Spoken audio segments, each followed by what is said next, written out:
Halo Bu Vela dan teman-teman, pada kesempatan kali ini kelompok kami akan membahas mengenai latihan soal grup abelian. Nah, sebelum kami membahas lebih lanjut, perkenalkan kelompok kami terlebih dahulu. Saya Patricia Vina Amara dengan NIM 1914141032 dan teman saya. Halo teman-teman semuanya, perkenalkan nama saya Ahmad Putra Dwi Darmawan dengan NIM 1914141024. Baik, selanjutnya untuk membuktikan apakah suatu himpunan akan membentuk grup atau grup abelian, kita memerlukan aksioma-aksioma yang harus dipenuhi. Nah, untuk membentuk struktur grup sendiri, itu kita memerlukan 4 aksioma yang harus dipenuhi, yaitu yang pertama bersifat tertutup, kemudian yang kedua bersifat asosiatif, yang ketiga memiliki elemen identitas, dan yang keempat memiliki inverse. Sedangkan untuk membentuk struktur grup abelian, kita memerlukan 5 aksioma yang harus dipenuhi. Yang pertama itu bersifat tertutup, yang kedua bersifat asosiatif, yang ketiga memiliki elemen identitas, yang keempat itu memiliki inverse, dan yang kelima yaitu bersifat komutatif. Oke, untuk latihan soal yang pertama, diberikan bilangan bulat Z modulo 12 dengan operasi perkalian modulo 12. Buktikan U modulo 12 dikali modulo 12 apakah membentuk struktur grup? Jika iya, apakah membentuk struktur grup abelian? Oke, sebelum kita membahas mengenai latihan soal nomor 1, kita harus terlebih dahulu memperhatikan yang diketahui, yaitu bilangan bulat Z modulo 12 dengan anggota kelas ekuivalensi 0, 1, 2, 3, 4, 5, 6, 7, 8, 9, 10, dan 11. Nah, kita tahu bahwa UN adalah himpunan bilangan positif kurang dari N dan relatif prima terhadap N. Sehingga diperoleh U modulo 12 dengan anggota kelas ekuivalensi 1, 5, 7, dan 11.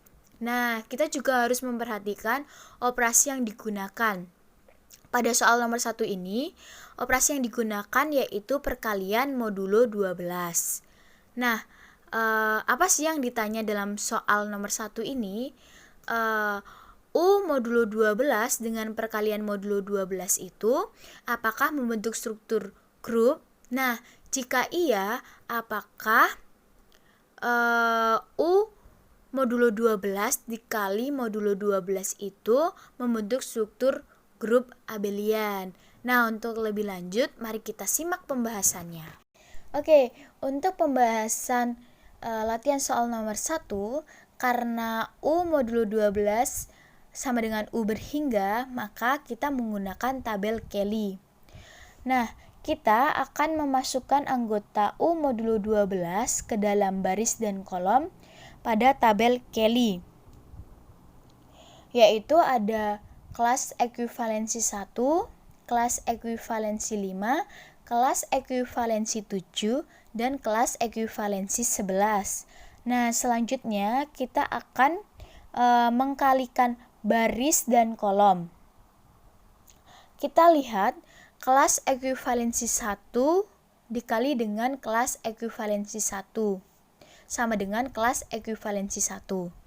Kelas ekuivalensi 5 dikali dengan kelas ekuivalensi 1 sama dengan kelas ekuivalensi 5. Kemudian, kelas ekuivalensi 7 dikali dengan kelas ekuivalensi 1 sama dengan kelas ekuivalensi 7. Kelas ekuivalensi 11 dikali dengan kelas ekuivalensi 1 sama dengan kelas ekuivalensi 11. Nah, begitu juga dilakukan seterusnya sampai kelas ekuivalensi 11 dikali dengan kelas ekuivalensi 11 sama dengan kelas ekuivalensi 1. Setelah kita membahas mengenai tabel Kelly di slide sebelumnya, sekarang kita akan membuktikan apakah U modulo 12 merupakan grup. Nah, untuk yang pertama itu bersifat tertutup. U modulo 12 bersifat tertutup pada perkalian modulo 12. Dapat dilihat pada tabel Kelly bahwa perkalian modulo 12 pada U modulo 12 akan menghasilkan elemen U modulo 12 itu sendiri. Sehingga aksioma 1 itu terpenuhi. Kemudian yang kedua itu bersifat asosiatif. Karena perkalian modulo 12 pada U modulo 12 itu bersifat tertutup, sehingga apabila kita ambil sembarang A, B, C anggota U modulo 12, maka modulo 12 dalam kurung A kali B kali C sama dengan modulo 12 A dikali dalam kurung B dikali A.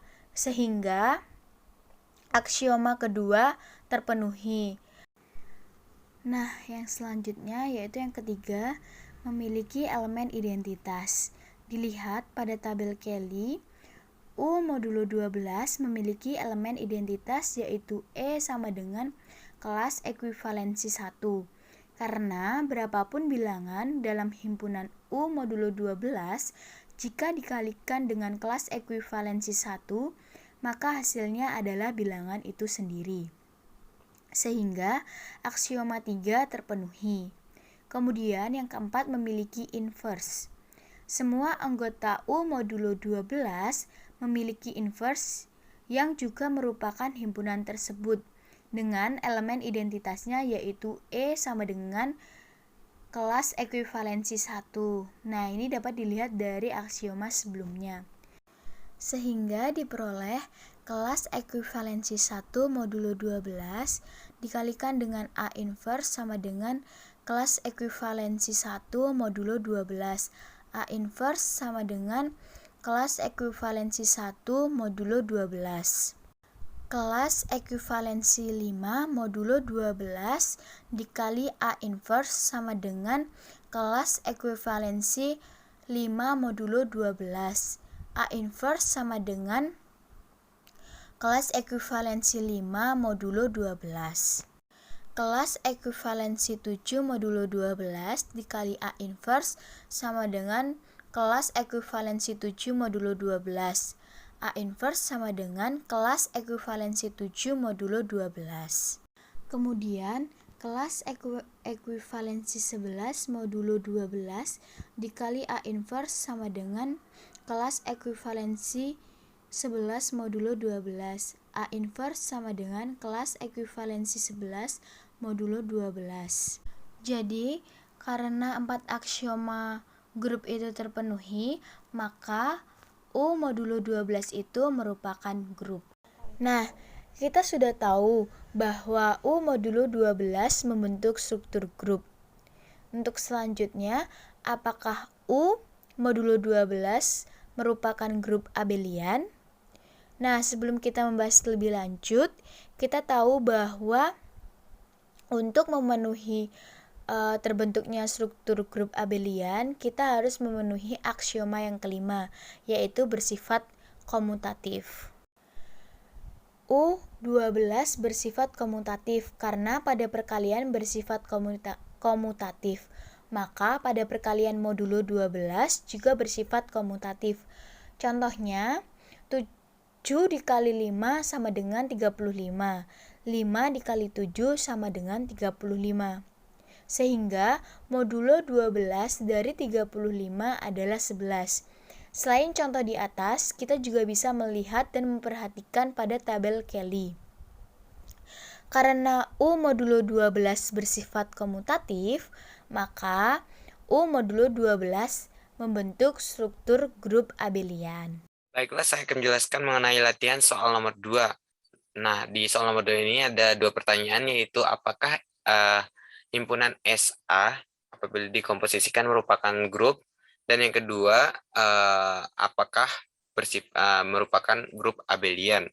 Nah, untuk lebih jelasnya mari kita simak penjelasan berikut ini. Nah, di sini kami menggunakan tabel Cayley untuk menyelesaikan persoalan latihan nomor 2. Nah, alasan menggunakan tabel Cayley ini karena S ini merupakan himpunan yang beranggotakan terbatas. Nah, untuk anggota S yaitu θ1, θ2, θ3, sampai θ6. Nah, di sini dikenakan operasi komposisi,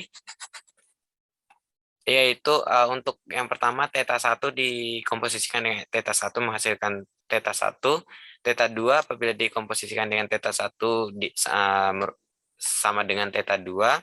Nah, begitu juga untuk operasi-operasi selanjutnya. Bisa disimak pada tabel Cayley ini. Nah, untuk langkah yang selanjutnya yaitu kita akan membuktikan apakah SA apabila dikomposisikan merupakan sebuah grup. Nah, untuk yang pertama kita harus membuktikan apakah SA ini bersifat tertutup. Nah, bisa kita lihat pada tabel ini bahwa SA masih menghasilkan elemen SA sendiri meskipun setelah dioperasikan. Nah, meskipun SA ini dioperasikan atau dikomposisikan dengan SA itu sendiri, maka akan menghasilkan elemen-elemen SA itu sendiri. Bisa dilihat pada tabel ini, tidak ada hasil selain elemen SA. Jadi, bisa kita simpulkan bahwa SA bersifat tertutup. Nah, untuk yang kedua, yaitu apakah SA itu bersifat asosiatif? Nah, di sini kita misalkan A, B, dan C itu anggota A. Terus, apabila kita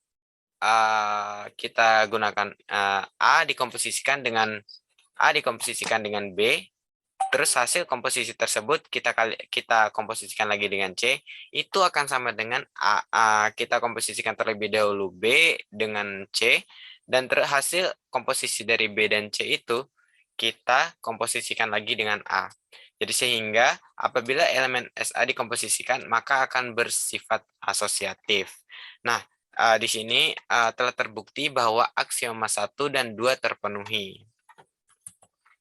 Nah, untuk yang selanjutnya yaitu aksioma yang ketiga, yaitu SA ini memiliki inverse.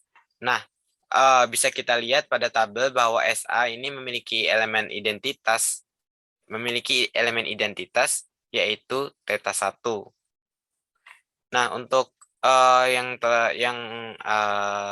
keempat yaitu apakah SA ini memiliki inverse?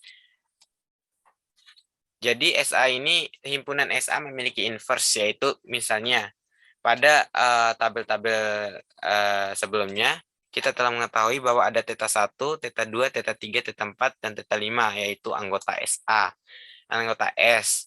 Jadi inverse dari θ1 merupakan θ1, inverse dari θ2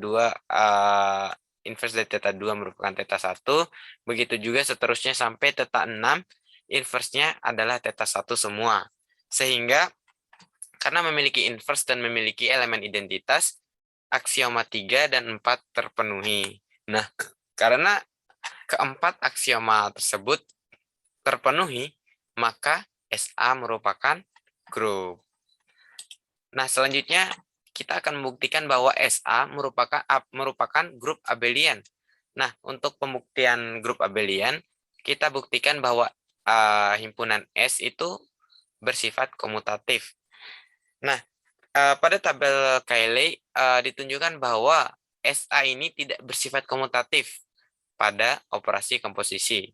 Nah, pada tabel kita bisa melihat contohnya, yaitu ketika θ3 dikomposisikan dengan θ2. θ3 dikomposisikan dengan θ2, hasilnya adalah θ5, dan tidak sama dengan apabila kita komposisikan θ2 dikomposisikan dengan θ3, yaitu θ2 kita komposisikan dengan θ3, yaitu θ4. Jadi θ5 tidak sama dengan θ4. Sehingga kita bisa menyimpulkan bahwa SA ini tidak bersifat komutatif, sehingga mengakibatkan SA bukan grup abelian. Baiklah, sekian penjelasan dari kami. Apabila ada kekurangan, kami mohon maaf. Terima kasih. Semoga bermanfaat.